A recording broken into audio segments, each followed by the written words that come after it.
जैसा माननीय चनीराम जी ने बताया, 12, 13, 14 मार्च को हरियाणा में समालखा नाम के स्थान पर और अखिल भारतीय प्रतिनिधि सभा की बैठक हुई।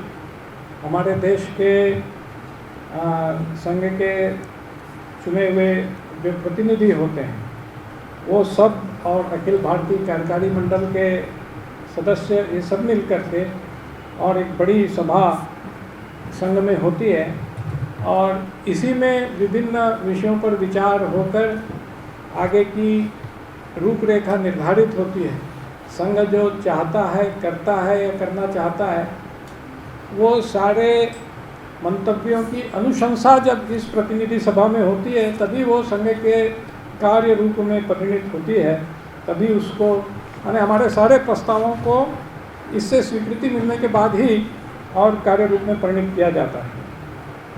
तो इसमें 34 संगठनों के 1474 लोग और उपस्थित थे पूरे देश भर से। और जैसा कि होता ही है, हम सब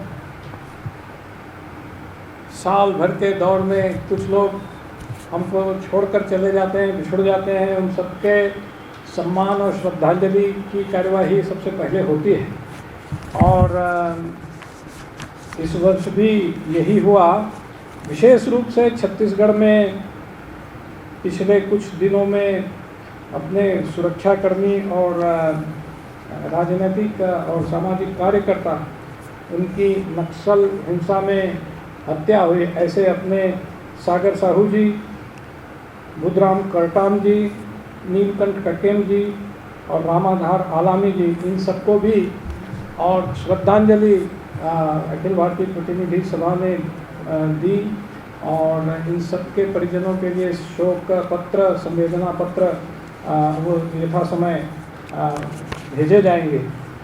यह हमारी कार्यवाही के शुरुआत में हुआ। कुल मिलाकर संघ कार्य की जो राष्ट्रीय स्थिति है, जो देश की स्थिति है, उसका जिसको स्टॉक टेकिंग बोलते हैं वो हुआ।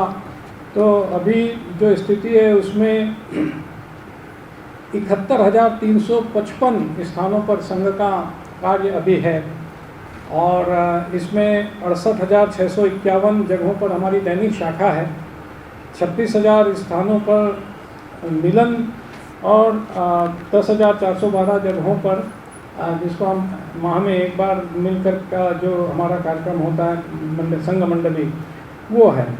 और कोरोना के पहले जिस स्थिति में हम थे उस समय लगभग 62,491 शाखाएं थीं और अब ये बढ़कर 68,651 हो गई।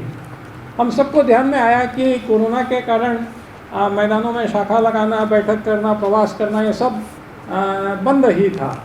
इसलिए हालांकि कोरोना के पहले जो स्थिति थी उससे हम आगे बढ़ चुके हैं, परंतु वो जो 2 साल का जो गैप हो गया उसके कारण हमारी जितनी अपेक्षा थी उससे हमारे लक्ष्य से कम है, ऐसे हम कहते हैं, परंतु पूर्व से अधिक है ही।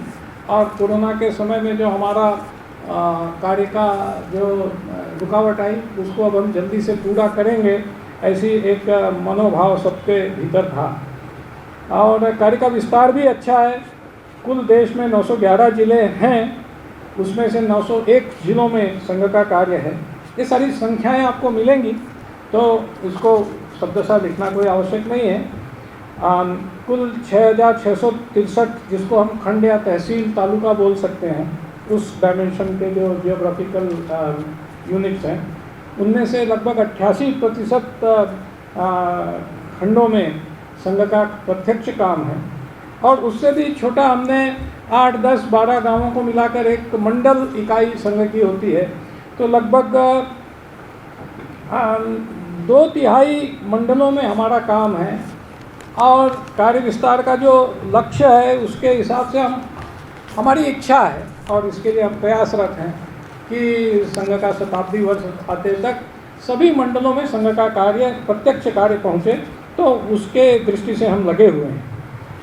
एक और जो संघ आगे आपको आएगी भी बात की, हमारा सामाजिक सरोकार हमारा बढ़ रहा है और उस दृष्टि से जो तरुण व्यवसायी या प्रौढ़ व्यवसायी हैं जो समाज में स्थापित हो गए और जिनका काम धंधा स्थापित हो गया है, वो जब समय देते हैं समाज के लिए तो कुछ ना कुछ काम समाज के हित में, चाहे वो सेवा का हो, स्वावलंबन के करते हैं। तो उस प्रकार के अभी जो हमारी कुल शाखाएं हैं उसमें लगभग 1/3 से आसपास शाखाएं ऐसे व्यवसायियों की हैं जिनके आधार पर सेवा का काम बढ़े, ऐसी हम अपेक्षा कर रहे हैं। सेवा के काम हम करते भी हैं बड़ी संख्या में। अभी राष्ट्रीय स्तर पर देखेंगे तो लगभग 7,154 बस्तियों में, सेवा बस्तियों में काम था पिछले वर्ष। इस वर्ष 7,508 7,508 सेवा बस्तियों में संघ का प्रत्यक्ष सेवा का कार्य चल रहा है। तो ये कार्य की स्थिति आज की थी, और जैसा कि मैंने बताया कि हर मंडल तक कार्य बढ़े, नगरों में, मोहल्लों, बस्तियों तक काम बढ़े, इसके लिए योजना बन रही है। कार्यकर्ता विशेष समय दे रहे हैं, बड़ी संख्या में 2 साल 3 साल के लिए पूरा समय देकर शताब्दी विस्तारक भी निकले हैं, तो वो कार्य विस्तार के लिए लगे हुए हैं। कार्य विस्तार का एक संख्यात्मक स्वरूप तो होता ही है, परंतु एक सर्वस्पर्शिता भी होती है कि समाज का हर एक वर्ग जो तबका है, सारे रिमोट स्थान भी हैं, तो सब तक संघ का कार्य पहुँचे, इसके लिए भी विशेष प्रयास किया जा रहा है। और सिर्फ कार्य विस्तार, सिर्फ संघ कार्य शाखाएँ बढ़ गई, सब जगह तक पहुँच गई, सब प्रकार के लोगों तक पहुँच गई, इतना ही नहीं, तो उसका सामाजिक सरोकार भी बढ़े, इसके लिए विशेष ध्यान दिया जा रहा है।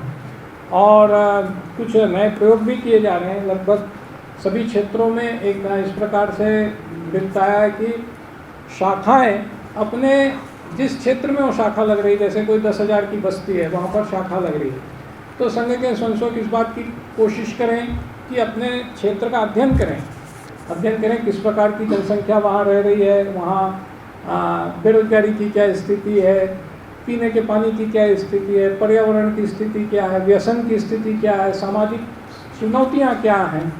तो अपने क्षेत्र का एक अध्ययन करने का एक काम गंभीरता के साथ और लेने का एक संकल्प किया है। कुछ हद तक, एक कुछ पिछले कई सालों से चल रही है ये बातें, कुछ सालों से। तो इस वर्ष कुछ अच्छे इसमें और उदाहरण भी सामने आए कि किस प्रकार क्षेत्र का अध्ययन करके, वहाँ की समस्याओं को आइडेंटिफाई करके और उसका नियोजन करने में संघ समाज के तय शामिल हुआ। फिर सामाजिक क्षेत्रों में जब हम काम करते हैं तो कुछ विषयों पर हमने फोकस करने का संकल्प लिया है। इसमें एक सबसे प्रमुख विषय है कुटुंब प्रबोधन। भारतीय परिवार विश्व में एक अपनी अनूठी पहचान रखते हैं। विश्व में परिवार व्यवस्था के नाम से जब बात आती है तो सबसे पहले भारत की, आज भी भारत में एक प्रकार से कहेंगे तो जैसे विवाहिक जीवन है, उसकी स्थायित्व भारत में सबसे अधिक है। तो एक कुटुंबक जो विषय है भारत में, वो संस्कार बने रहें, वो हमारी जो पहचान है जिसके आधार पर भारत का समाज चलता है। तो कुटुंब में परस्पर जो एक दूसरे के साथ संबंध रहते हैं, जो संस्कार बनते हैं, वो जीवंत बने रहें, इसके लिए कुटुंब प्रबोधन, इस पर विशेष ध्यान दिया जाएगा। और फिर विभिन्न परिवारों में आपस में और हृदय के साथ खुलकर व्यवहार हो, समरसता, यह विषय भी संघ और बहुत गंभीरता से ले रहा है, लंबे समय से ही ले रहे हैं। परंतु सामाजिक सरोकार के जिन विषयों पर विशेष ध्यान दे रहे हैं उसमें समरसता एक विषय है। पर्यावरण के लिए अभी पेड़ लगाना, प्लास्टिक और ये जो पानी, ये 3 चीज़ों, पेड़, पानी और प्लास्टिक, ये 3 चीज़ों को फोकस किया जा रहा है कि इस पे अधिक से अधिक लोग, खास करके जिन मैंने तरुण व्यवसायी शाखाओं की बात की, उन व्यवसायी शाखाओं के लोग जब समाज के लिए कुछ करना चाहते हैं तो इन विषयों पर काम करें, ये एक ध्यान में आता है। फिर हमारे जीवन में स्वदेशी का भाव आए, अपने स्व का अभिमान, जिसके आधार पर भारत में लंबा स्वाधीनता संघर्ष चला अपने देश के लिए, अपनी पहचान के लिए।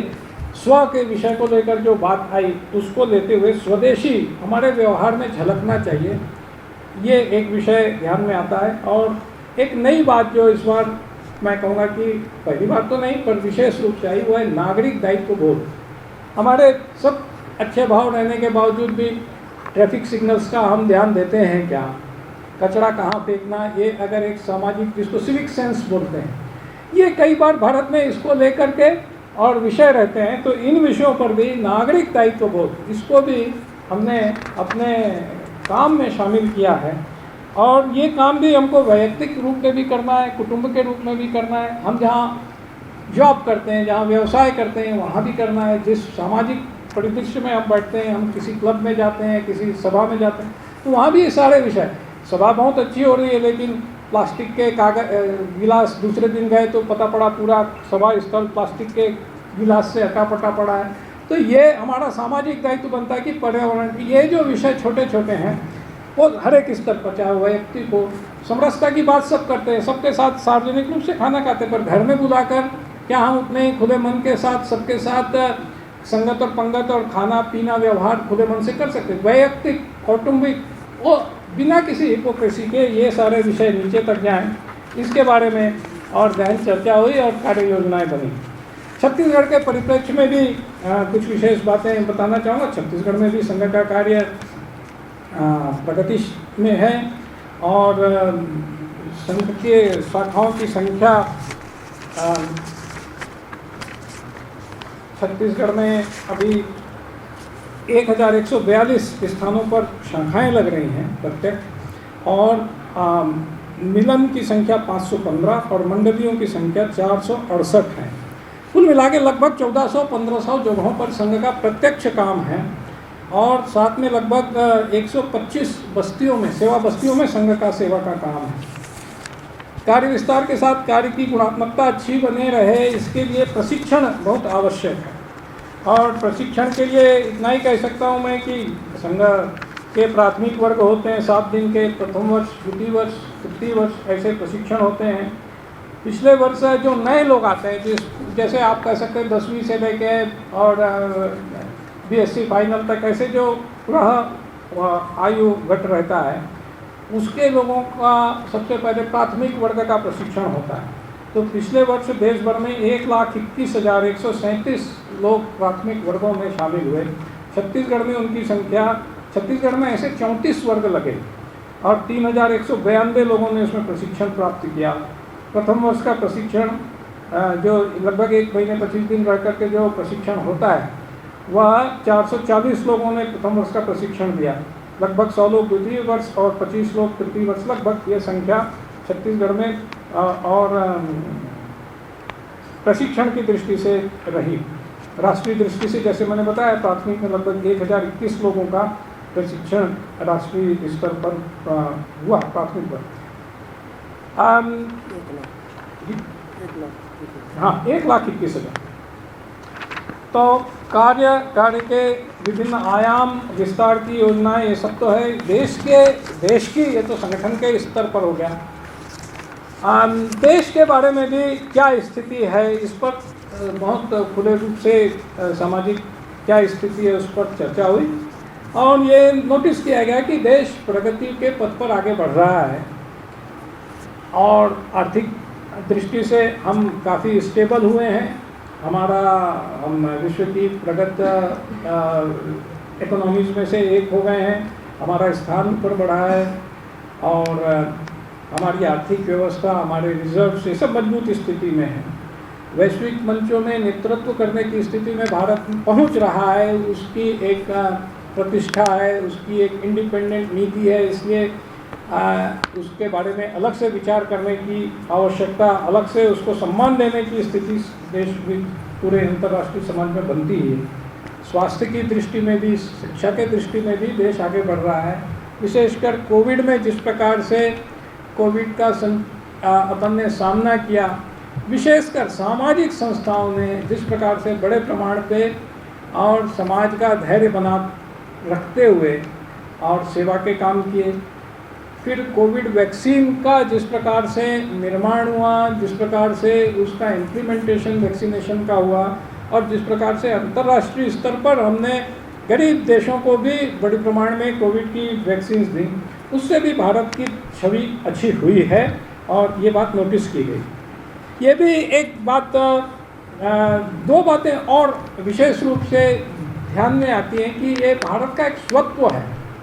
ये भारत आगे बढ़ रहा है तो पूरा भारत, चाहे वो उत्तर से दक्षिण, पूर्व से पश्चिम, पूरा भारत में एक इस देश के लिए, इस देश के सामान्य जन के मन में बड़ा अपनत्व का भाव है। ये मेरा देश है, ये मेरी विरासत है, ये मेरे पुरखों की परंपरा है, ये मेरी भाषा है, ये मेरी उपासना पद्धति है, ये मेरी भूमि है, जन्मभूमि है, कर्मभूमि, ऐसे स्वत्व का भाव इस देश में सामान्य जन को इस देश के प्रति बड़े अनुरक्त भाव से व्यवहार करने के लिए प्रेरित करता है।